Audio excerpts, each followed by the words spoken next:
और सब जय एम सी दी और ग्रेस जी प्रार्थना भवन वालों सब का स्वागत और वैलकम किया जाता है और परमेश्वर का धन्यवाद करते हैं इस अच्छे दिन के लिए तो जो प्रभु ने साडे जीवन दे विच दिता है।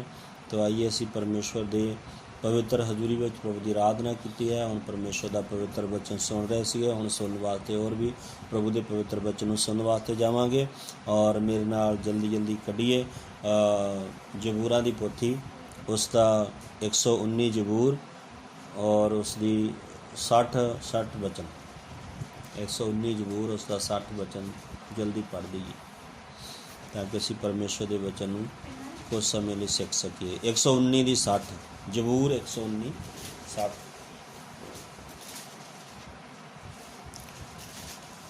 धन्यवाद।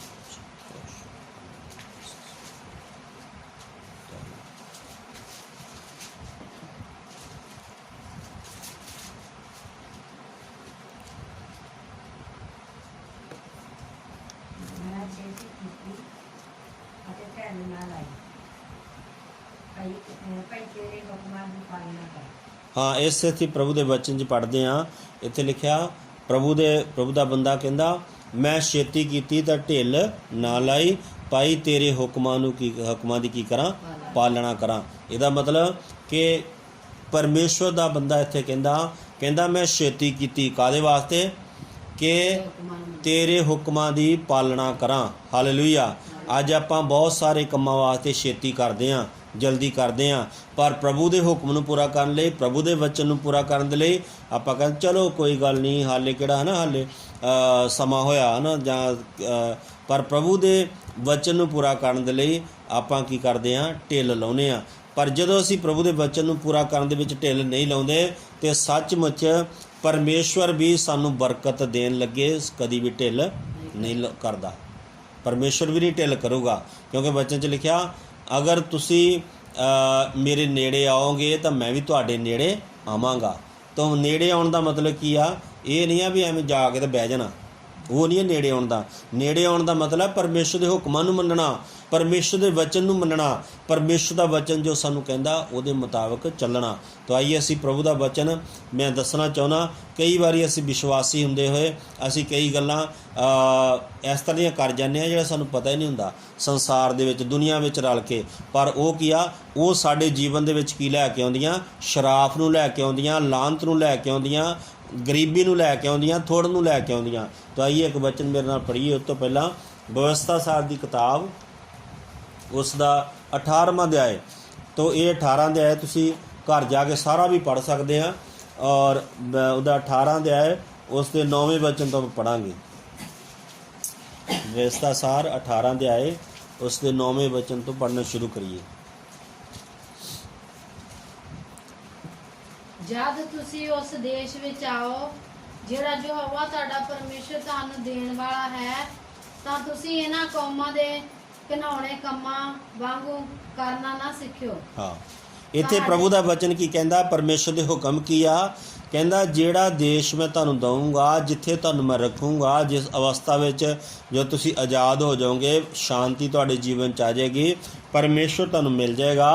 तो फिर की आ कहंदा तुसी की करना तुसी इन्हां कौमां दे घिनौणे कम्मां वांगू करना ना सिखियो। हालेलुया।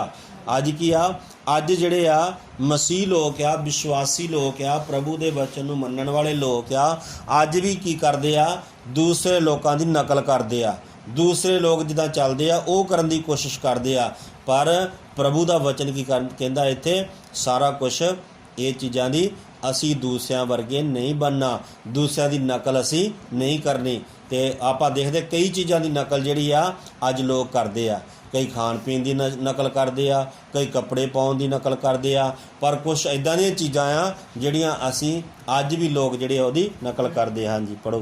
तुहाडे विच कोई ना पाया जावे घिनौणे काम करना ना सिखियो।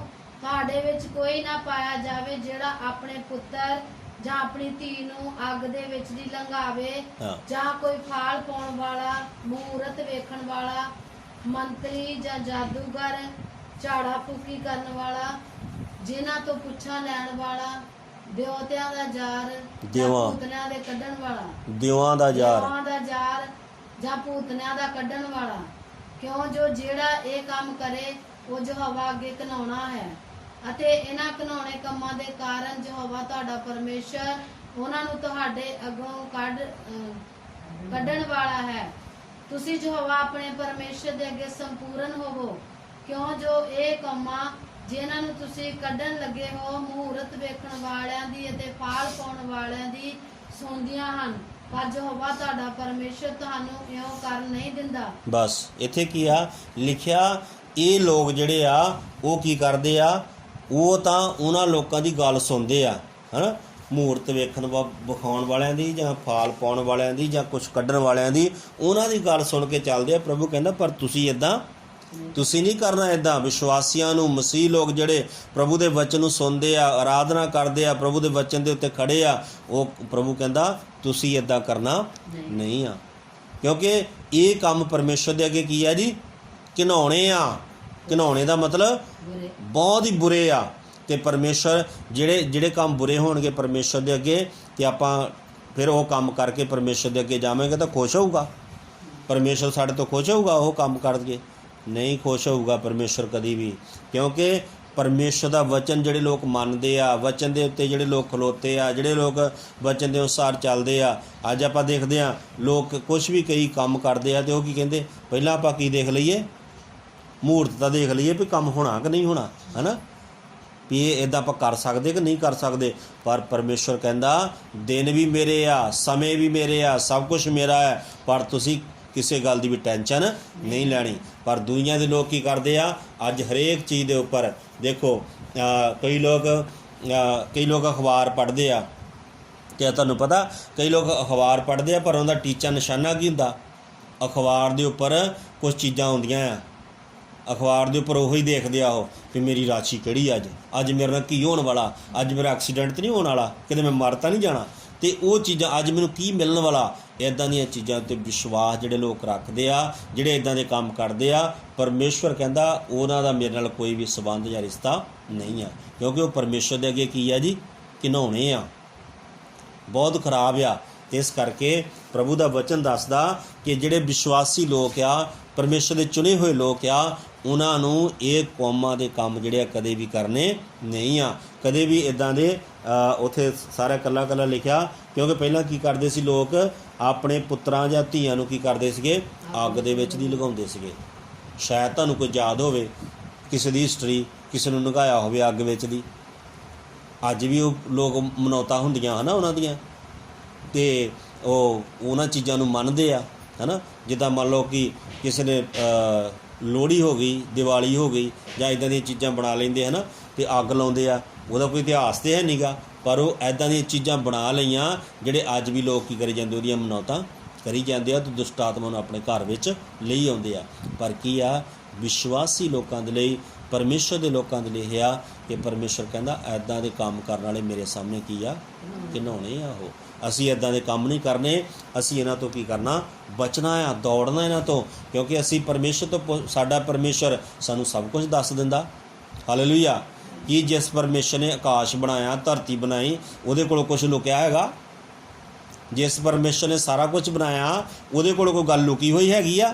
ਪਰ ਇੱਕ ਗੱਲ ਹੈਗੀ ਆ, ਬਾਈਬਲ ਦੱਸਦੀ ਆ, ਜਿਸ ਸਮੇਂ ਸ਼ਾਉਲ ਜਿਹੜਾ ਰਾਜਾ ਸੀਗਾ, ਸ਼ਾਉਲ ਰਾਜਾ ਜਦੋਂ ਨੇ ਪਰਮੇਸ਼ਰ ਦੀ ਆਗਿਆ ਨੂੰ ਤੋੜ ਦਿੱਤਾ, ਪਰਮੇਸ਼ਰ ਦੇ ਵਚਨ ਨੂੰ ਤੋੜ ਦਿੱਤਾ, ਅਤੇ ਪਰਮੇਸ਼ਰ ਨੇ ਉਹਨੂੰ ਛੱਡ ਦਿੱਤਾ, ਅਤੇ ਦੁਸ਼ਟ ਆਤਮਾ ਉਹਦੇ ਉੱਪਰ ਆ ਜਾਂਦੀ ਸੀਗੀ, ਅਤੇ ਉਹਨੂੰ ਫਿਰ ਪਰਮੇਸ਼ਰ ਦੱਸਦਾ ਨਹੀਂ ਕੁਛ ਵੀ। ਅਤੇ ਫਿਰ ਜਿਹੜਾ ਸ਼ਾਉਲ ਸੀਗਾ, ਉਹ ਸ਼ਾਉਲ ਇੱਕ ਜਾਦੂਗਰਨੀ ਕੋਲ ਗਿਆ।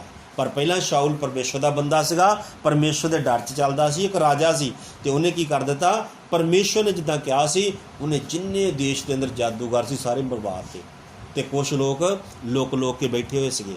ਪਰ ਲਾਸਟ ਵਿੱਚ ਜਦੋਂ ਪਰਮੇਸ਼ਰ ਦੇ ਉਹਨੇ ਵਿਰੁੱਧ ਕੰਮ ਕੀਤਾ, ਪਰਮੇਸ਼ਰ ਦੀ ਵਚਨ ਨੂੰ ਨਹੀਂ ਮੰਨਿਆ, ਪਰਮੇਸ਼ਰ ਦੀ ਆਗਿਆ ਨੂੰ ਨਹੀਂ ਮੰਨਿਆ, ਅਤੇ ਪਰਮੇਸ਼ਰ ਨੂੰ ਛੱਡ ਕੇ ਉਹਦੇ ਉੱਤੇ ਇੱਕ ਦੁਸ਼ਟ ਆਤਮਾ ਪਰਮੇਸ਼ਰ ਨੇ ਭੇਜ ਦਿੱਤਾ। ਅਤੇ ਫਿਰ ਉਹ ਬਾਰ-ਬਾਰ ਪੁੱਛਦਾ ਸੀ, ਪਰ ਪਰਮੇਸ਼ਰ ਨਹੀਂ ਬੋਲਦਾ, ਪਰਮੇਸ਼ਰ ਨਹੀਂ ਦੱਸਦਾ। ਪਰ ਫਿਰ ਕੀ ਹੋਇਆ, ਫਿਰ ਉਹਨੂੰ ਪਤਾ ਲੱਗਾ ਵੀ ਮੈਂ ਜਿਹੜੇ ਜਾਦੂਗਰ ਆ ਉਹਦੇ ਮਰਵਾ ਦਿੱਤੇ ਦੇਸ਼ ਦੇ ਵਿੱਚੋਂ। ਪਰ ਕੀ ਹੋਇਆ, ਫਿਰ ਉਹ ਜਿਹੜਾ ਸੀਗਾ ਰਾਜਾ ਸੀ ਸ਼ਾਉਲ, ਭੇਸ ਬਦਲ ਕੇ ਲਿਖਿਆ ਇੱਕ ਦੂਸਰੀ ਜਗ੍ਹਾ 'ਤੇ ਇੱਕ ਜਾਦੂਗਰਨੀ ਕੋਲ ਗਿਆ। ਕਹਿੰਦਾ ਤੂੰ ਦੱਸ, ਮੈਨੂੰ ਦੱਸ ਕਿ ਪਰਮੇਸ਼ਰ ਮੇਰੇ ਨਾਲ ਹੈਗਾ ਕਿ ਨਹੀਂ ਹੈਗਾ। ਹਾਲੇਲੂਇਆ। ਹਾਲੇਲੂਇਆ। ਤੇ ਉਹ ਜਿਹੜੀ ਜਾਦੂਗਰਨੀ ਸੀਗੀ ਉਹਨੇ ਵੀ ਫਿਰ ਦੱਸਤਾ ਵੀ ਜਿਹੜਾ ਸ਼ੈਤਾਨ ਸੀ, ਸ਼ੈਤਾਨ ਨੂੰ ਵੀ ਪਤਾ। ਉਹਨੇ ਸਿੱਧਾ ਕਿਹਾ, ਕਹਿੰਦੀ ਪਰਮੇਸ਼ਰ ਨੇ ਛੱਡ ਦਿੱਤਾ ਆ। ਹਾਲੇਲੂਇਆ। ਸ਼ੈਤਾਨ ਨੇ। ਤੇ ਇਹਦਾ ਮਤਲਬ ਕਿ ਉਹਨੇ ਕਿਹਾ, ਉਹਨੇ ਫਿਰ ਉਹਨੂੰ ਪਤਾ ਕਰ ਲਿਆ। ਕਹਿੰਦੀ ਤੂੰ ਝੂਠ ਕਦੋਂ ਬੋਲਿਆ, ਤੂੰ ਤਾਂ ਰਾਜਾ ਆ। ਕਹਿੰਦਾ ਨਹੀਂ, ਮੈਂ ਤੈਨੂੰ ਕੁਛ ਨਹੀਂ ਕਹਿੰਦਾ, ਕਿਉਂਕਿ ਮੈਨੂੰ ਦੱਸਣ ਵਾਲਾ ਕੋਈ ਨਹੀਂ ਹੈਗਾ ਸੀਗਾ। ਇਸ ਕਰਕੇ ਜਦੋਂ ਅਸੀਂ ਇੱਦਾਂ ਦੇ ਕੰਮ ਕਰਦੇ ਹਾਂ, ਪਰਮੇਸ਼ਰ ਦੀ ਆਗਿਆ ਨੂੰ ਤੋੜਦੇ ਹਾਂ, ਅਤੇ ਪਰਮੇਸ਼ਰ ਕੀ ਆ, ਪਰਮੇਸ਼ਰ ਦੇ ਅੱਗੇ ਘਿਨਾਉਣੇ ਕੰਮ ਆ ਜਿਹੜੇ ਜਾਦੂਗਰਾਂ ਵਾਲੇ। ਇਸ ਕਰਕੇ ਪ੍ਰਭੂ ਕਹਿੰਦਾ ਤੁਸੀਂ ਨਾ ਕਰਿਓ ਇਹ, ਕਿਉਂਕਿ ਪਹਿਲਾਂ ਤੁਸੀਂ ਕਰਦੇ ਸੀ, ਪਹਿਲਾਂ ਤੁਸੀਂ ਉਹਨਾਂ 'ਚ ਫਿਰਦੇ ਸੀਗੇ, ਪਰ ਹੁਣ ਤੁਸੀਂ ਜਿਉਂਦੇ ਪਰਮੇਸ਼ਰ ਕੋਲ ਆਏ ਆ। ਅਤੇ ਜਿਉਂਦੇ ਪਰਮੇਸ਼ਰ ਜਿਹੜਾ ਉਹ ਬੋਲਦਾ ਆ, ਉਹ ਚੱਲਦਾ ਆ, ਉਹ ਕੰਮ ਕਰਦਾ ਆ, ਉਹ ਸਾਰਾ ਕੁਛ ਹੀ ਉਹਨੂੰ ਤੁਸੀਂ ਕੀ ਕਹਿ ਸਕਦੇ ਆ, ਉਹਨੂੰ ਤੁਸੀਂ ਧੋਖਾ ਨਹੀਂ ਦੇ ਸਕਦੇ। ਤੁਸੀਂ ਆਪਣੇ ਆਪ ਨੂੰ ਕੀ ਦਿੰਦੇ ਆ ਜੀ, ਧੋਖਾ ਦਿੰਦੇ ਆ। ਇਸ ਕਰਕੇ ਕਹਿੰਦਾ ਤੁਸੀਂ ਇੱਦਾਂ ਦੇ ਲੋਕਾਂ ਵਰਗੇ ਕੰਮ ਨਹੀਂ ਕਰਨੇ। ਤਾਂ ਉੱਥੇ ਲਿਖਿਆ ਲਗਾਵੇ ਜਾਂ ਕੋਈ ਫਾਲ ਪਾਉਣ ਵਾਲਾ, ਮਹੂਰਤ ਵੇਖਣ ਵਾਲਾ, ਮੰਤਰੀ ਜਾਂ ਜਾਦੂਗਰ, ਝਾੜਾ ਫੂਕੀ ਕਰਨ ਵਾਲਾ, ਜਿਨ੍ਹਾਂ ਤੋਂ ਪੁੱਛਾਂ ਲੈਣ ਵਾਲਾ, ਦਿਓਆਂ ਦਾ ਯਾਰ ਜਾਂ ਭੂਤਨਿਆਂ ਦਾ ਕੱਢਣ ਵਾਲਾ। ਕਹਿੰਦਾ ਐਦਾਂ ਦੇ ਲੋਕਾਂ ਦੇ ਨਾਲ ਤੁਸੀਂ ਕੀ ਕਰਨਾ, ਐਦਾਂ ਦੇ ਲੋਕਾਂ ਦੇ ਕੰਮ ਸਿੱਖਣੇ ਨਹੀਂ, ਉਹਨਾਂ ਤੋਂ ਪਰੇ ਰਹਿਣਾ ਆ। ਇਸ ਕਰਕੇ ਅਸੀਂ ਪ੍ਰਭੂ ਦੇ ਲੋਕ ਆ, ਸਾਨੂੰ ਯਿਸੂ ਮਸੀਹ ਨੇ ਚੁਣਿਆ ਆ, ਅਲੱਗ ਕੀਤਾ, ਇਹਨਾਂ ਚੀਜ਼ਾਂ ਵਿੱਚੋਂ ਕੱਢਿਆ, ਅਤੇ ਅਸੀਂ ਮੁੜ ਮੁੜ ਕੇ ਇਹਨਾਂ ਦੀ ਚੀਜ਼ਾਂ ਦੇ ਵਿੱਚ ਫਸਣਾ ਨਹੀਂ ਆ। ਇੱਦਾਂ ਦੇ ਲੋਕਾਂ ਨਾਲ ਬਾਈਬਲ ਕਹਿੰਦੀ ਆ, ਬਚਨ ਕਹਿੰਦਾ ਤੂੰ ਕੀ ਕਰ, ਦੁਸ਼ਟ ਨਾਲ ਹੱਥ ਵੀ ਨਾ ਮਿਲਾ। ਹਾਲੇਲੂਇਆ। ਕੂਚ ਦੀ ਕਿਤਾਬ 23 ਅਧਿਆਇ ਵਿੱਚ ਲਿਖਿਆ ਹੋਇਆ, 23:2 ਵਿੱਚ, ਵੀ ਦੁਸ਼ਟ ਨਾਲ ਆਪਣਾ ਹੱਥ ਨਾ ਮਿਲਾ। ਪੜ੍ਹ ਕੇ ਦੇਖ ਲਓ ਕੂਚ ਦੀ ਕਿਤਾਬ, ਉਹਦਾ 23 ਅਧਿਆਇ, ਕੂਚ 23, ਉਸਦਾ ਦੂਸਰਾ ਵਚਨ, ਪਹਿਲਾ ਵਚਨ ਹੀ ਪੜ੍ਹ ਲਓ।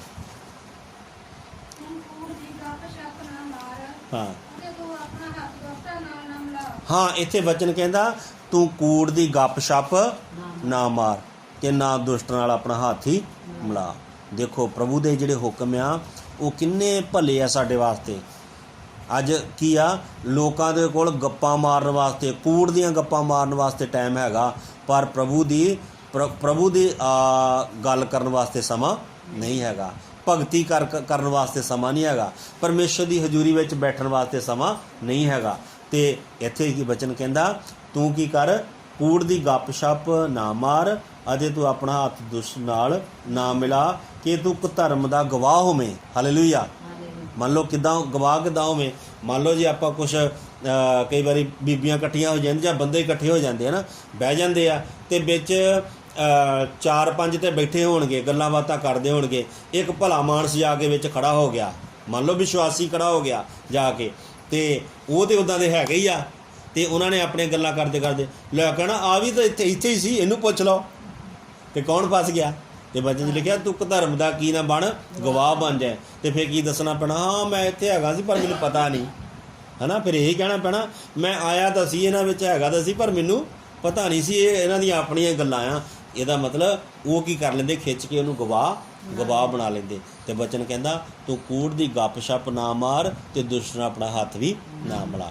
ਇਸ ਕਰਕੇ ਅਸੀਂ ਆਪਣੇ ਆਪ ਨੂੰ ਪ੍ਰਭੂ ਦਾ ਜੋ ਵਚਨ ਕਹਿੰਦਾ, ਤਾਂ ਹੀ ਪ੍ਰਭੂ ਦਾ ਦਾਸ ਕਹਿੰਦਾ ਮੈਂ ਛੇਤੀ ਕੀਤੀ ਭਾਈ ਤੇਰੇ ਹੁਕਮਾਂ ਨੂੰ ਕੀ ਕਰਾਂ, ਹੁਕਮਾਂ ਦੀ ਪਾਲਣਾ ਕਰਾਂ। ਮੈਂ ਛੇਤੀ ਕੀਤੀ ਤਾਂ ਢਿੱਲ ਨਹੀਂ ਲਾਈ। ਅਤੇ ਇਹਦਾ ਮਤਲਬ ਅਸੀਂ ਪ੍ਰਭੂ ਦੇ ਹੁਕਮਾਂ ਨੂੰ ਮੰਨਣ ਲਈ ਕਈ ਵਾਰ ਢਿੱਲੇ ਹੋ ਜਾਂਦੇ ਹਾਂ, ਅਤੇ ਉਹ ਕਹਿੰਦਾ ਮੈਂ ਢਿੱਲ ਨਹੀਂ ਲਾਈ। ਆਈ ਅਸੀਂ ਪ੍ਰਭੂ ਦੇ ਹੋਰ ਵਚਨ ਦਾ, ਜਿਵੇਂ ਪ੍ਰਭੂ ਦੇ ਵਚਨ ਨੂੰ ਪੜ੍ਹ ਰਿਹਾ ਸੀਗਾ, ਉਹਦੇ ਵਿੱਚੋਂ ਕੁਛ ਗੱਲਾਂ ਜਿਹੜੀਆਂ ਆਪਾਂ ਜਲਦੀ ਸਿੱਖਾਂਗੇ। ਉਹਦਾ ਕੂਚ ਦੀ ਕਿਤਾਬ 25 ਅਧਿਆਇ ਕੱਢੀਏ, ਕੂਚ 25,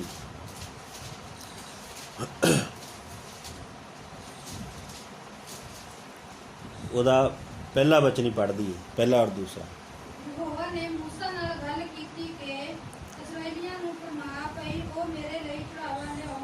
ਹਾਂ, ਹਰ ਇੱਕ ਮਨੁੱਖ ਤੋਂ ਜਿਹਦਾ ਮਨ ਉਹਨੂੰ ਪ੍ਰੇਰੇ ਤੁਸੀਂ ਮੇਰਾ ਚੜਾਵਾ ਲਓ। ਬਸ ਇੱਥੇ ਕੀ ਆ, ਦੇਖੋ ਪਹਿਲੇ ਵਚਨ 'ਚ ਲਿਖਿਆ, ਮੈਂ ਵਚਨ ਪੜ੍ਹਦਾ ਪਿਆ ਸਵੇਰੇ, ਅਤੇ ਮੈਨੂੰ ਪੜ੍ਹਦੇ ਨੂੰ ਬੜਾ ਵਚਨ ਜਿਹੜਾ ਸੀਗਾ ਮੈਨੂੰ ਵਧੀਆ ਲੱਗਾ। ਅਤੇ ਦੇਖੋ ਪਹਿਲੀ ਗੱਲ ਆ, ਲਿਖਿਆ ਯਹੋਵਾ ਨੇ ਮੂਸਾ ਨਾਲ ਗੱਲ ਕੀਤੀ कि इसराइलियां नूं फरमा। हालेलुया।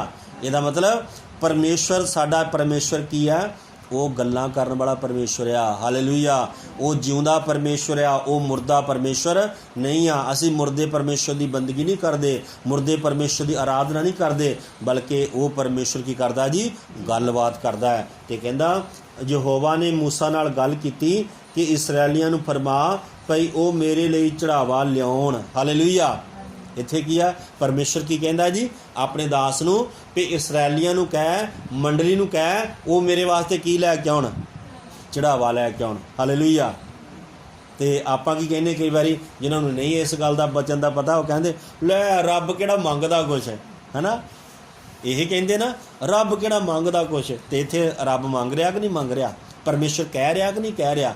ਪਰਮੇਸ਼ਰ ਕਿਹਨੂੰ ਕਹਿ ਰਿਹਾ, ਆਪਣੇ ਦਾਸ ਨੂੰ ਕਹਿ ਰਿਹਾ ਕਿ ਤੂੰ ਕੀ ਕਰ, ਮੰਡਲੀ ਨੂੰ ਕਹਿ, ਇਸਰਾਇਲੀਆਂ ਨੂੰ ਕਹਿ, ਮੇਰੇ ਵਾਸਤੇ ਕੀ ਲੈ ਕੇ ਆਓ, ਚੜਾਵਾ ਲੈ ਕੇ ਆਓ। ਪਰ ਕੀ ਸੀਗਾ, ਹਰ ਇੱਕ ਮਨੁੱਖ ਤੋਂ ਜਿਹਦਾ ਮਨ ਉਹਨੂੰ ਪ੍ਰੇਰੇ ਚੜਾਵਾ ਲਿਓ। ਕਹਿੰਦਾ ਜਿੱਦਾਂ ਜਿੱਦਾਂ ਕਿਸੇ ਦਾ ਮਨ ਆ ਹੈ ਨਾ, ਜਿੱਦਾਂ ਕੋਈ ਕਿਸੇ ਦਾ ਮਨ ਕਰਦਾ ਖੁਸ਼ੀ ਦੇ ਨਾਲ। ਪਰ ਅੱਗੇ ਪਰਮੇਸ਼ਰ ਨੇ ਦੱਸ ਵੀ ਦਿੱਤਾ ਕੀ ਕੀ ਲੈਣਾ। ਅਗਲੇ ਆਪਾਂ ਬਚਨ 'ਚ ਪੜ੍ਹਾਂਗੇ, ਉੱਥੇ ਲਿਖਿਆ ਹਰ ਇੱਕ ਮਨੁੱਖ ਤੋਂ ਜਿਹਦਾ ਮਨ ਉਹਨੂੰ ਪ੍ਰੇਰੇ ਤੁਸੀਂ ਮੇਰਾ ਚੜਾਵਾ ਲਿਓ। ਇਹ ਉਹ ਚੜਾਵਾ ਹੈ ਜਿਹੜਾ ਤੁਸੀਂ ਉਹਨਾਂ ਤੋਂ ਲਿਓ, ਅਰਥਾਤ ਸੋਨਾ, ਚਾਂਦੀ, ਪਿੱਤਲ। ਅੱਗੇ ਬਹੁਤ ਸਾਰੀ ਲਿਸਟ ਹੈ ਵੱਡੀ ਹੈ ਨਾ। ਪਹਿਲੀ ਗੱਲ ਕੀ ਆ, ਸੋਨਾ, ਚਾਂਦੀ, ਪਿੱਤਲ, ਉਹ ਕਾਹਦੇ ਵਾਸਤੇ ਸੀ, ਅੱਗੇ ਸਾਰੀਆਂ ਚੀਜ਼ਾਂ ਦੱਸੀਆਂ ਗਈਆਂ। ਕਾਹਦੇ ਵਾਸਤੇ ਲੈਣਾ ਆ, ਪਰਮੇਸ਼ਰ ਦੇ ਘਰ ਵਾਸਤੇ, ਪਰਮੇਸ਼ਰ ਦੇ ਭਵਨ ਵਾਸਤੇ, ਪਰਮੇਸ਼ਰ ਦੇ ਕੰਮ ਵਾਸਤੇ। ਉਹਦਾ ਮਤਲਬ ਕਿ ਜਿਹੜੇ ਪਰਮੇਸ਼ਰ ਦੇ ਲੋਕ ਸੀ, ਹੁਣ ਇੱਥੇ ਹਿਸਾਬ ਲਾਇਓ ਸਾਰੇ ਜਣੇ ਕਿ ਜਿਹੜੇ ਇਸਰਾਇਲੀ ਲੋਕ ਸੀ, ਇਸਰਾਇਲੀ ਮੰਡਲੀ ਸੀਗੀ, ਉਹ ਕਿੱਦਾਂ ਦੇ ਹੋਣਗੇ ਫਿਰ। ਹਾਂਜੀ, ਕਿੱਦਾਂ ਦੇ ਹੋਣਗੇ, ਉਹ ਬਹੁਤ ਅਮੀਰ ਹੋਣਗੇ। ਜਿਹੜਾ ਉਹਨਾਂ ਦਾ ਪਰਮੇਸ਼ਰ ਉਹਨਾਂ ਕੋਲ ਮੰਗ ਰਿਹਾ, ਉਹਨਾਂ ਨੂੰ ਦੱਸ ਵੀ ਰਿਹਾ ਆਹ ਚੀਜ਼ਾਂ ਉਹਨਾਂ ਕੋਲ ਹੋ ਗਈਆਂ, ਤਾਂ ਹੀ ਪਰਮੇਸ਼ਰ ਕਹਿ ਰਿਹਾ। ਜੇ ਉਹਨਾਂ ਕੋਲ ਨਹੀਂ ਹੁੰਦਾ, ਪਰਮੇਸ਼ਰ ਨੇ ਉਹਨਾਂ ਨੂੰ ਕਹਿਣਾ ਸੀਗਾ, ਪਰਮੇਸ਼ਰ ਕਹਿਣਾ ਇਹ ਤਾਂ ਵਿਚਾਰੇ ਆਪ ਗਰੀਬ ਆ, ਇਹਨਾਂ ਨੂੰ ਮੈਨੂੰ ਕੀ ਦੇਣਾ ਨਾ। ਪਰ ਪਰਮੇਸ਼ਰ ਕਹਿੰਦਾ ਇਹਨਾਂ ਨੂੰ ਕਹਿ ਆਹ ਚੀਜ਼ਾਂ ਲੈ ਕੇ ਆਉਣੀਆਂ, ਪਰ ਲਿਆਉਣੀਆਂ ਕੀ ਆ, ਦਿਲ ਤੋਂ, ਜਿੱਦਾਂ ਤੁਹਾਡਾ ਮਨ ਪ੍ਰੇਰੇ। ਪਰ ਉਹ ਕਹਿੰਦਾ ਮੈਂ ਤੁਹਾਨੂੰ ਲਿਸਟ ਦੱਸ ਦਿੰਦਾ ਵੀ ਫਿਰ ਜਿਹਦਾ ਜਿਹਦਾ ਦਿਲ ਕਰਦਾ ਉਹ ਲਿਆਓ। ਆਓ ਆਪਾਂ ਪੜ੍ਹ ਵੀ ਲਵਾਂਗੇ ਉਹਨੂੰ ਥੱਲੇ ਲਿਸਟ ਕਿ ਕਿਹੜੀ ਆ। ਹਾਂਜੀ, ਚੌਥਾ ਹੈ ਨਾ, ਚੌਥਾ ਬਚਨ, ਨੀਲਾ ਔਰ ਬੈਂਗਨੀ ਔਰ ਕਿਰਮਿਚੀ ਰੰਗ ਅਤੇ ਮਹੀਨ ਕਤਾਨ ਔਰ ਪਸ਼ਮ ਔਰ ਛਤਰਿਆਂ ਦੀਆਂ ਲਾਲ ਰੰਗੀਆਂ ਹੋਈਆਂ ਖੱਲਾਂ ਔਰ ਬੱਕਰਿਆਂ ਦੀਆਂ ਖੱਲਾਂ ਅਤੇ ਸਟੀਮ ਦੀ ਲੱਕੜੀ ਅਤੇ ਦੀਵੇ ਦਾ ਤੇਲ ਔਰ ਮੱਸਾ ਕਰਨ ਦੇ ਤੇਲ ਦਾ ਅਤੇ ਸੁਗੰਧੀ ਦੀ ਧੂਫ ਦਾ ਮਸਾਲਾ, ਸੁਲੇਮਾਨੀ ਪੱਥਰ, ਇਫੋਦ ਔਰ ਸੀਨੇ ਬੰਦ ਵਿੱਚ ਜੜਨ ਲਈ ਨਾਗ। ਦੇਖੋ ਇੱਥੇ ਸਾਰੇ ਨਮੂਨੇ ਦੱਸੇ ਆ, ਕਿੰਨੀਆਂ ਕਿੰਨੀਆਂ ਚੀਜ਼ਾਂ ਚਾਹੀਦੀਆਂ ਆ। ਅਤੇ ਪ੍ਰਭੂ ਨੇ ਕਿਹਾ ਸਾਰੀ ਲਿਸਟ ਜਿਹੜੀ ਇਹਨਾਂ ਦੇ ਸਾਹਮਣੇ ਰੱਖ ਦੇ। ਅਤੇ ਹੁਣ ਜੇ ਕਿਸੇ ਦੀ ਜਿੱਦਾਂ ਦੀ ਮਰਜ਼ੀ ਆ, ਉਹ ਸਾਰਾ ਕੁਛ ਕੀ ਕਰੇਗਾ, ਉਹ ਲੈ ਕੇ ਉਹ ਚੜਾਵਾ ਲੈ ਕੇ ਆਉਣਗੇ। ਅਤੇ ਇਹਦਾ ਮਤਲਬ ਪਰਮੇਸ਼ਰ ਦੇ ਲੋਕ ਕਿੱਦਾਂ ਦੇ ਲੋਕ ਸੀਗੇ ਜੀ, ਅਮੀਰ ਸੀਗੇ, ਗਰੀਬ ਨਹੀਂ ਸੀਗੇ। ਅਤੇ ਅੱਜ ਜੇ ਸੋਨੇ ਦੀ ਗੱਲ ਕਰੀਏ ਤਾਂ ਸੋਨੇ ਦੇ ਭਾਅ ਜਿਹੜੇ ਆ ਬਹੁਤ ਹਾਈ ਫਾਈ ਹੋ ਗਏ ਹੈ ਨਾ, ਬਹੁਤ ਚੜ੍ਹ ਗਏ ਆ। ਅਤੇ ਅੱਜ ਚੰਗਾ ਭਲਾ ਬੰਦਾ ਵੀ ਸੋਨੇ ਦੀ ਗੱਲ ਕਰਨ ਤੋਂ ਕੀ ਕਰਦਾ ਜੀ, ਡਰਦਾ। ਪਰ ਬਾਈਬਲ ਦੱਸਦੀ ਆ ਕਿ ਜਿਸ ਸਵਰਗ ਦੇ ਵਿੱਚ ਪ੍ਰਭੂ ਨੇ ਸਾਡੇ ਨਾਲ ਵਾਅਦਾ ਕੀਤਾ ਹੈ, ਉੱਥੇ ਸੋਨੇ ਦੀਆਂ ਸੜਕਾਂ ਹੋਣੀਆਂ। ਹਾਲੇਲੂਇਆ।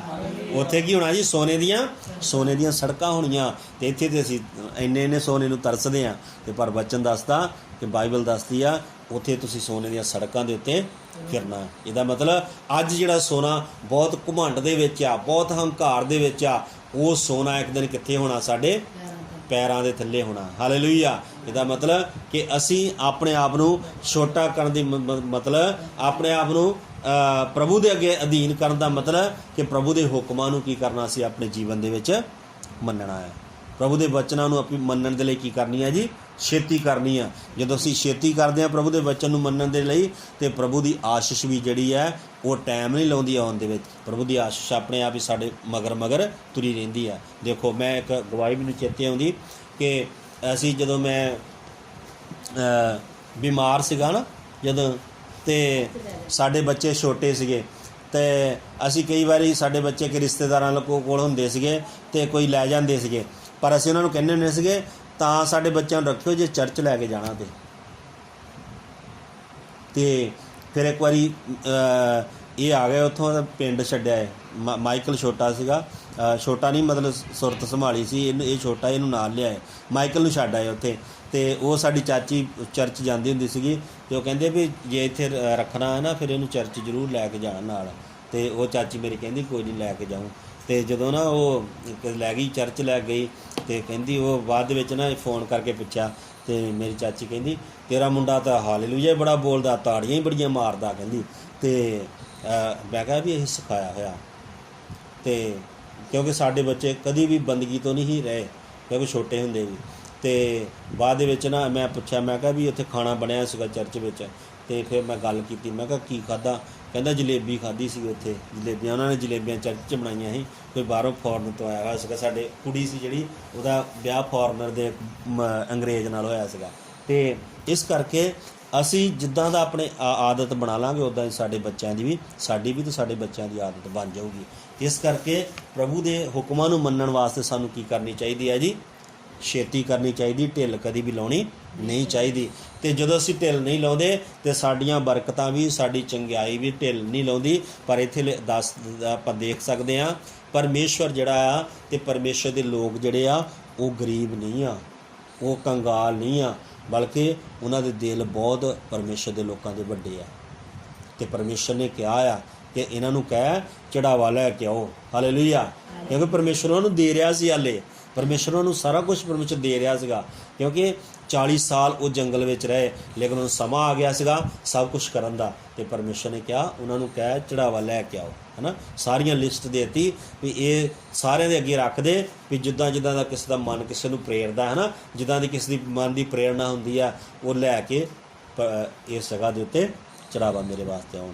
ਤੋ ਸੱਚਮੁੱਚ ਸਾਨੂੰ ਵੀ ਇਸੇ ਤਰ੍ਹਾਂ ਪ੍ਰਭੂ ਦਾ ਵਚਨ ਕਹਿੰਦਾ ਅੱਜ ਪ੍ਰਭੂ ਦੇ ਕੰਮ ਵਾਸਤੇ ਅਸੀਂ ਵੀ ਕਰ ਸਕਦੇ ਹਾਂ। ਅਤੇ ਤਾਂ ਹੀ ਇਸਰਾਏਲੀ ਲੋਕ ਅੱਜ ਵੀ ਸੰਸਾਰ ਦੇ ਵਿੱਚ ਤਾਰਿਆਂ ਵਾਂਗੂ ਚਮਕ ਰਹੇ ਆ, ਸਾਰੀ ਦੁਨੀਆ ਦੇ ਵਿੱਚ ਉਹ ਹਰੇਕ ਜਗ੍ਹਾ ਦੇ ਉੱਤੇ ਉਹ ਹੈਗੇ ਆ, ਕਿਉਂਕਿ ਪ੍ਰਭੂ ਦੇ ਵਚਨ ਨੂੰ ਕੀ ਕਰ ਰਹੇ ਸੀਗੇ? ਪੂਰਾ ਕਰ ਰਹੇ ਆ। ਅਤੇ ਅੱਜ ਵੀ ਉਹੀ ਪਰਮੇਸ਼ਵਰ ਹੈ ਜਦੋਂ ਅਸੀਂ ਉਹਦੇ ਵਚਨ ਨੂੰ ਪੂਰਾ ਕਰਦੇ। ਮੈਂ ਵਚਨ ਪੜ੍ਹ ਰਿਹਾ ਸੀਗਾ, ਉਹਦੇ ਵਿੱਚ ਇੱਕ ਬਹੁਤ ਵਧੀਆ ਇੱਕ ਆਇਤ ਮੈਨੂੰ ਲੱਭੀ ਆ, ਮੇਰੇ ਨਾਲ ਹਿਜਕੀਏਲ ਦੀ ਕਿਤਾਬ ਕੱਢੀ ਹੈ, ਹਿਜਕੀਏਲ ਦੀ ਕਿਤਾਬ, ਉਸ ਦਾ 47 ਅਧਿਆਏ, 44 ਹਿਜਕੀਏਲ ਦੀ ਕਿਤਾਬ, ਉਹਦਾ 44 ਅਧਿਆਏ, ਉਹਦੇ ਆਪਾਂ 30ਵਾਂ ਵਚਨ ਪੜ੍ਹਾਂਗੇ। ਹਿਜਕੀਏਲ ਦੀ ਕਿਤਾਬ, ਹਾਂ 30ਵਾਂ ਵਚਨ। ਅਤੇ ਸਾਰੀਆਂ ਚੀਜ਼ਾਂ ਦੇ ਪਹਿਲੇ ਫਲਾਂ ਦਾ ਪਹਿਲਾ ਹਿੱਸਾ ਅਤੇ ਤੁਹਾਡੀਆਂ ਸਾਰੀਆਂ ਚੁੱਕਣ ਵਾਲੀਆਂ ਭੇਟਾਂ ਵਿੱਚੋਂ ਹਰ ਚੀਜ਼ ਦੀ ਭੇਟ ਜਾਜਕ ਦੇ ਲਈ ਹੋਵੇਗੀ, ਅਤੇ ਤੁਸੀਂ ਆਪਣੇ ਪਹਿਲੇ ਗੁੰਨੇ ਹੋਏ ਆਟੇ ਵਿੱਚੋਂ ਜਾਜਕ ਨੂੰ ਦੇਣਾ ਤਾਂ ਜੋ ਤੇਰੇ ਘਰ ਵਿੱਚ ਬਰਕਤ ਹੋਵੇ। ਹਾਲੇਲੂਇਆ। ਦੇਖੋ ਪ੍ਰਭੂ ਦਾ ਵਚਨ ਇੱਥੇ ਕੀ ਕਹਿੰਦਾ, ਇੱਕ ਖਾਸ ਜਿਹੜੀ ਗੱਲ ਹੈ ਇੱਥੇ ਲਿਖੀ ਹੋਈ ਆ, ਲਿਖਿਆ ਤੁਸੀਂ ਆਪਣੇ ਪਹਿਲੇ ਗੁੰਨੇ ਹੋਏ ਆਟੇ ਵਿੱਚੋਂ। ਦੇਖੋ ਕੋਈ ਕਰਦਾ ਇੱਦਾਂ ਅੱਜ? ਪਹਿਲੀ ਕਰਨਾ ਕਿੱਥੋਂ ਆ? ਮੈਂ ਇਹ ਸੋਚਣ ਡਿਆ ਕਰਨਾ ਕਿੱਧਰ ਦੀ ਆ? ਅੱਜ ਕੱਲ੍ਹ ਆਟਾ ਦਾ ਹਫ਼ਤੇ ਗੁੰਨ ਕੇ ਉੱਦਾਂ ਬੁੜੀਆਂ ਰੱਖ ਲੈਂਦੀਆਂ ਫਰਿੱਜਾਂ 'ਚ, ਹੈ ਨਾ। ਅਤੇ ਕਰਨਾ ਕਿੱਥੋਂ? ਜੇ ਰੋਜ਼ ਗੁੰਨਣਗੀਆਂ ਤਾਂ ਹੀ ਆ। ਦੇਖੋ ਕੇਰਲਾ ਵਿੱਚ, ਸਾਊਥ ਵਿੱਚ ਇੱਕ ਲੋਕਾਂ ਦਾ ਸੁਭਾਅ ਆ, ਉਹ ਜਦੋਂ ਰੋਜ਼ ਉਹਨਾਂ ਨੇ, ਕਿਉਂਕਿ ਚਾਵਲ ਜਿਹੜੇ ਆ ਬਣਾ ਕੇ ਨਹੀਂ ਰੱਖ ਸਕਦੇ, ਉਹਨਾਂ ਨੇ ਚਾਵਲ ਤਾਂ 3 ਟਾਈਮ ਜੇ ਖਾਂਦੇ 3 ਟਾਈਮ ਬਣਨੇ ਹੀ ਆ, 1 ਟਾਈਮ ਰੋਟੀ ਬਣਨੀ ਆ। ਅਤੇ ਉਹਨਾਂ ਦਾ ਸੁਭਾਅ ਆ, ਬੀਬੀਆਂ ਨੇ ਬਣਾਇਆ ਹੋਇਆ, ਜਿੰਨੇ ਟਾਈਮ ਉਹਨਾਂ ਨੇ ਚਾਵਲ ਬਣਾਉਣੇ ਆ ਉਹਨਾਂ ਦੇ ਵਿੱਚੋਂ ਕੱਢ ਕੇ ਰੱਖਣੇ ਉਹਨਾਂ ਨੇ ਇੱਕ ਸਾਈਡ 'ਤੇ। ਅਤੇ ਜਿਸ ਦਿਨ ਉਹਨਾਂ ਨੇ ਪਰਮੇਸ਼ਵਰ ਦੇ ਘਰ ਵਿੱਚ ਜਾਣਾ ਆ, ਬੰਦਗੀ 'ਤੇ ਜਾਣਾ, ਉਸ ਦਿਨ ਉਹ ਸਾਰੇ ਅਨਾਜ ਜਿਹੜਾ ਪਰਮੇਸ਼ਵਰ ਦੇ ਘਰ ਵਿੱਚ ਲੈ ਕੇ ਜਾਣਾ। ਅਤੇ ਪ੍ਰਭੂ ਦੀ ਆਸ਼ੀਸ਼ ਕਿੱਦਾਂ ਨਹੀਂ ਆਊਗੀ ਜਦੋਂ ਆਪਾਂ ਨਾ ਪ੍ਰਭੂ ਦੇ ਵਚਨ ਨੂੰ ਪੂਰਾ ਕਰਦੇ। ਇੱਕ ਵਾਰ ਕਿਸੇ ਬੀਬੀ ਨੇ ਆਪਣੇ ਨੂੰਹ ਨੂੰ ਕਿਹਾ ਵੀ ਸਾਨੂੰ ਆਪਣਾ ਆਟਾ ਕੱਢਣਾ ਚਾਹੀਦਾ, ਗੁੰਨਦੇ ਸਮੇਂ ਆਪਣਾ ਆਟਾ ਕੱਢ ਕੇ ਰੱਖਣਾ ਚਾਹੀਦਾ ਅਤੇ ਪਰਮੇਸ਼ਵਰ ਦੇ ਘਰ ਵਿੱਚ ਲਿਜਾਣਾ ਚਾਹੀਦਾ। ਅਤੇ ਉਹ ਨੂੰਹ ਪਤਾ ਕਹਿੰਦੀ ਅਸੀਂ ਪਹਿਲਾਂ ਹੀ ਸਾਰਾ ਦੇ ਆਉਂਦੇ ਹੁੰਦੇ ਹਾਂ, ਅਸੀਂ ਪਹਿਲਾਂ ਹੀ ਕੱਢ ਆਉਂਦੇ ਹੁੰਦੇ ਹਾਂ। ਅਤੇ ਦੇਖੋ ਇੱਥੇ ਵਚਨ 'ਚ ਕੀ ਲਿਖਿਆ, ਆਪਣੇ ਪਹਿਲੇ ਗੁੰਨੇ ਹੋਏ ਆਟੇ ਵਿੱਚੋਂ। ਅਤੇ ਫਿਰ ਤੁਹਾਡੇ ਘਰ 'ਚ ਕੀ ਹੋਊਗੀ? ਬਰਕਤ ਹੋਊਗੀ। ਇੱਕ ਆਦਤਾਂ ਆ ਜਿਹੜੇ ਲੋਕ ਸਿੱਖ ਲੈਂਦੇ ਆ, ਅਤੇ ਉਹ ਫਿਰ ਉਸੇ ਤਰ੍ਹਾਂ ਕੀ ਹੋ ਜਾਂਦਾ, ਉਹਦੀ ਬਰਕਤ ਜਿਹੜੀ ਆ ਬਣੀ ਰਹਿੰਦੀ ਆ। ਉਹਦਾ ਇਹ ਨਹੀਂ ਲਿਖਿਆ ਜੇ ਤੁਸੀਂ ਇਕੱਠਾ ਦੇ ਆਏ ਆ ਅਤੇ ਤੁਸੀਂ ਮੁੜ ਕੇ ਦੇਣਾ ਹੀ ਨਹੀਂ, ਹੈ ਨਾ। ਇਹ ਥੋੜ੍ਹੀ ਇੱਥੇ ਲਿਖਿਆ ਹੋਇਆ, ਇਹਦਾ ਪ੍ਰਭੂ ਦਾ ਵਚਨ ਆ। ਜਦੋਂ ਅਸੀਂ ਵਾਅਦਿਆਂ ਨੂੰ ਪੂਰਾ ਕਰਦੇ ਹਾਂ, ਵਚਨ ਨੂੰ ਮੰਨਦੇ ਹਾਂ, ਅਤੇ ਪ੍ਰਭੂ ਵੀ ਸਾਡੀਆਂ ਗੱਲਾਂ ਦਾ ਕੀ ਕਰਦੇ? ਫਿਰ ਆਦਰ ਕਰਦੇ ਆ। तो आइए ਆਪਾਂ ਪ੍ਰਭੂ ਦੇ ਵਚਨ ਦੇ ਵਿੱਚ ਅੱਗੇ ਕੁਛ ਇੱਕ ਗੱਲ ਸੀਗੀ ਉਹ ਸਿੱਖਣ ਵਾਸਤੇ ਸਿੱਖਾਂਗੇ। ਉਹਦਾ ਪਹਿਲਾ ਕੁਰਿੰਥੀਆਂ ਉਹਦਾ 7ਵਾਂ ਅਧਿਆਇ, ਪਹਿਲਾ ਕੁਰਿੰਥੀਆਂ 7ਵਾਂ ਅਧਿਆਇ ਆਪਾਂ ਜਲਦੀ ਇੱਥੇ ਸਮਾਪਤ ਕਰਾਂਗੇ। ਪਹਿਲਾ ਕੁਰਿੰਥੀਆਂ 7ਵਾਂ ਅਧਿਆਇ ਉਹਦੇ ਪਹਿਲੇ ਤੋਂ ਪੜ੍ਹਨਾ ਸ਼ੁਰੂ ਕਰ ਦਈਏ ਜਲਦੀ। ਪਹਿਲਾ ਕੁਰਿੰਥੀਆਂ ਦੇਖੋ ਤੀਤ ਹਾਂ ਜੋ ਤੁਹਾਨੂੰ ਕਿਸੇ ਬਾਤ ਵਿੱਚ ਘਾਟਾ ਨਹੀਂ ਹੈ। ਨਹੀਂ ਪਹਿਲਾ ਕੁਰਿੰਥੀਆਂ 7 ਅਧਿਆਇ ਹੁਣ ਜਿੰਨਾਂ ਸੱਤ। ਗੱਲਾਂ ਦੇ ਵਿੱਚ ਤੁਸੀਂ ਲਿਖਿਆ ਸੀ, ਮੈਂ ਉਹ ਕਹਿੰਦਾ ਹਾਂ ਬਈ ਪੁਰਖ ਦੇ ਲਈ ਤਾਂ ਇਹ ਚੰਗਾ ਹੈ ਜੋ ਇਸਤਰੀ ਨੂੰ ਨਾ ਛੂਹੇ। ਹਾਂ ਇੱਥੇ ਕੀ ਆ, ਸੰਤ ਪੌਲਸ ਪਰਮੇਸ਼ਰ ਦਾ ਦਾਸ ਇੱਥੇ ਕੁਝ ਗੱਲਾਂ ਜਿਹੜੀਆਂ ਉਹ ਪਰਿਵਾਰ ਲਈ ਦੱਸ ਰਿਹਾ, ਤੀਵੀਂ ਆਦਮੀ ਲਈ ਦੱਸ ਰਿਹਾ। ਤੇ ਉਹ ਕਹਿੰਦਾ ਵੀ ਹੁਣ ਜਿਨ੍ਹਾਂ ਗੱਲਾਂ ਦੇ ਵਿਖੇ ਤੁਸੀਂ ਲਿਖਿਆ ਸੀ, ਮੈਂ ਇਹ ਕਹਿੰਦਾ ਹਾਂ ਵੀ ਪੁਰਖ ਦੇ ਲਈ ਤਾਂ ਇਹ ਚੰਗਾ ਹੈ ਜੋ ਇਸਤਰੀ ਨੂੰ ਨਾ ਛੂਹੇ। ਹਾਲੇਲੂਇਆ। ਕਹਿੰਦਾ ਉਹ ਪਹਿਲੀ ਗੱਲ ਇਹ ਦੱਸਦਾ ਭਈ ਉਹ ਔਰਤ ਕੋ ਜਾਵੇ ਹੀ ਨਾ, ਛੂਹੇ ਹੀ ਨਾ, ਉਹਦਾ ਮਤਲਬ ਇਹ ਹੀ ਆ। ਤੇ ਕਹਿੰਦਾ ਲੋਕਾਂ ਨੇ ਉਹਨੂੰ ਸਵਾਲ ਪੁੱਛੇ, ਲਿਖੇ ਹੈ ਨਾ ਵੀ ਚਿੱਠੀ ਲਿਖੀ ਸਾਨੂੰ ਇਹਦੇ ਬਾਰੇ, ਇਹ ਸਮੱਸਿਆ ਦਾ ਹੱਲ ਜਿਹੜਾ ਦੱਸੋ। ਵੀ ਕਿਸੇ ਨੇ ਕਿਹਾ ਹੋਊਗਾ ਵੀ ਸਾਨੂੰ ਵਿਆਹ ਕਰਨਾ ਚਾਹੀਦਾ, ਨਹੀਂ ਕਰਨਾ ਚਾਹੀਦਾ, ਇੱਦਾਂ ਦੀਆਂ ਸਵਾਲ ਆਏ ਹੋਣਗੇ। ਪਰ ਉਹਨੇ ਇੱਕ ਚਿੱਠੀ ਪੱਤਰ ਲਿਖਿਆ ਬਾਈਬਲ ਦੇ ਅੰਦਰ, ਤੇ ਉਹਨੇ ਲਿਖਿਆ ਫਿਰ ਜੇ ਇਨਸਾਨ ਲਈ ਇਹ ਚੰਗਾ ਪੁਰਖ ਲਈ ਵੀ ਉਹ ਕੀ ਕਰੇ, ਔਰਤ ਨੂੰ ਨਾ ਛੂਹੇ। ਪਰ ਅੱਗੇ ਲਿਖਿਆ ਪਰੰਤੂ ਹਰਾਮਕਾਰੀਆਂ ਦੇ ਕਾਰਨ ਹਰੇਕ ਪੁਰਖ ਆਪਣੀ ਇਸਤਰੀ ਨੂੰ ਅਤੇ ਹਰੇਕ ਇਸਤਰੀ ਆਪਣੇ ਹੀ ਪੁਰਖ ਨੂੰ ਰੱਖੇ। ਪਰ ਅੱਗੇ ਲਿਖਿਆ ਪਤੀ ਪਤਨੀ ਦਾ ਹੱਕ ਪੂਰਾ ਕਰੇ ਅਤੇ ਇਸੇ ਤਰ੍ਹਾਂ ਪਤਨੀ ਨੂੰ ਆਪਣੀ ਦੇਹ ਉੱਤੇ ਵਸ ਨਹੀਂ ਸਗੋਂ ਪਤੀ ਨੂੰ ਹੈ, ਅਤੇ ਇਸ ਤਰ੍ਹਾਂ ਪਤੀ ਨੂੰ ਵੀ ਆਪਣੀ ਦੇਹ ਉੱਤੇ ਵਸ ਨਹੀਂ ਸਗੋਂ ਪਤਨੀ ਨੂੰ ਹੈ। ਹਾਲੇਲੂਇਆ। ਇੱਥੇ ਲਿਖਿਆ ਦੇਖੋ ਪਤੀ ਤੇ ਪਤਨੀ ਦਾ ਉਹ ਰਿਸ਼ਤਾ ਦੱਸਿਆ ਗਿਆ। ਕਹਿੰਦਾ ਪਤੀ ਨੂੰ ਆਪਣੀ ਦੇਹ ਉੱਤੇ ਵਸ ਨਹੀਂ ਹੈਗਾ, ਉਹਦਾ ਕਿਹਦਾ ਵਸ ਆ, ਉਹਦੇ ਉੱਤੇ ਕਿਹਦਾ ਆ, ਪਤਨੀ ਦਾ ਵਸ ਆ। ਤੇ ਉਹ ਕਹਿੰਦਾ ਪਤਨੀ ਨੂੰ ਆਪਣੀ ਦੇਹ ਉੱਤੇ ਵਸ ਨਹੀਂ ਆ, ਉਹਨੂੰ ਕਿਹਨੂੰ ਉੱਤੇ ਵਸ ਆ, ਪਤੀ ਨੂੰ ਉਹਦੇ ਉੱਤੇ ਵਸ ਆ।